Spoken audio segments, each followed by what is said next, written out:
طبعا يا شباب ده واتساب بشكل المتجر.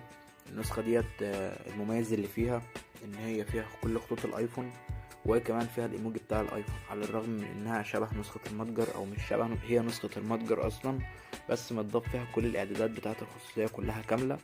وكمان موجود فيها جميع الخطوط بتاعة الايفون اللي موجودة واللي مش موجودة، يعني في خطوط بتبقى موجودة في قلب النسخ وفي خطوط لأ، فاحنا جمعنا كل الخطوط دي وحطيناها في قلب النسخة دي. فالنسخة ديت موجود فيها كل الخطوط وكل الايموجي كمان من غير ما انت تفعل حاجة، انت تدخل هتلاقي كل الايموجي وكل الخطوط. جيت بقى فتحت الاعدادات من هنا وجيت دخلت على الخصوصية وتجيب الخصوصية العامة، هتلاقي فيه اخفاء الظهور واخفاء الاشارة المحولة، وان انت تخفي ان انت شفت الستوري وما تخليش حد يمسح اي مسج، وكمان اي ستوري لو حد جه ينزله والستوري ده مش هيتمسح. عندك طبعا حاجات تانية في الخصوصية، عندك في جهات الاتصال لما تكون بتتكلم مع حد مثلا او اي حاجة وبعت لك مسج مثلا يجيله جنبها علامة صح واحدة او يجيله جنبها علامتين صح، تقدر تتحكم في الموضوع ده وتبين ان انت مثلا بتسجل فويس او بتكتب او الكلام ده، تقدر تتحكم فيه. كمان بقى من هنا تقدر تتحكم مين اللي يرن عليك ومين ما يرنش عليك، لان انت لو بيجيلك ضغط مسجات ممكن تلغي الخاصية دي. تمام.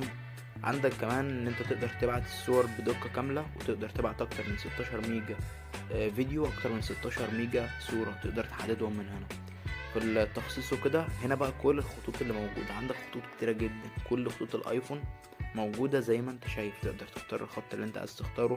مثلا هناخد خط ايفون متوسط، وبعد كده عندك بقى اشعار متصل الان يبقى ظاهر على طول ان انت اونلاين، وتبعت اكتر من 500 شات، تبعت رسالة اكتر من 500 شات، وان حد يبقى اونلاين ولا حاجة يجيلك اشعار ان الشخص ده اونلاين او لا، تقدر تفعلها وتقدر تلغيها برضو. وكمان لو جينا نخرج بره كده ونشوف في الشاشة الرئيسية او شاشة المحادثة، عندك هنا ايقونة اضافة الحسابات، تقدر تضيف كذا اكونت في قلب النسخة دي.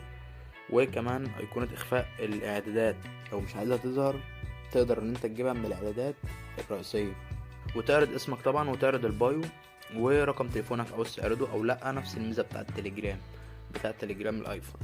تمام. شاشة الحالة بقى وكده، الخطوط بتاع شاشة الحالة، ويجيلك صورة مصغرة. النسخة ديت فيها ميزة ان هو لو حد نزل ستوري وانت بتكلمه بيجيلك علامة دورية كده على صورة الشخص ان هو نزل ستوري، تقدر تدخل على الصورة ديت وتشوفها. تمام. هنا بقى الاضافات والتفاعلات على الحالات، تقدر تفعلها او تلغيها. تمام. ورموز التفاعل تقدر تختار طبعا الرمز اللي انت عايز تكتبه في التفاعل، تحددهم ويبقى ايه الرموز الموجودة تقدر تختارها. وهنا تخفي اسامي الادمن بتاع الجروبات وكده.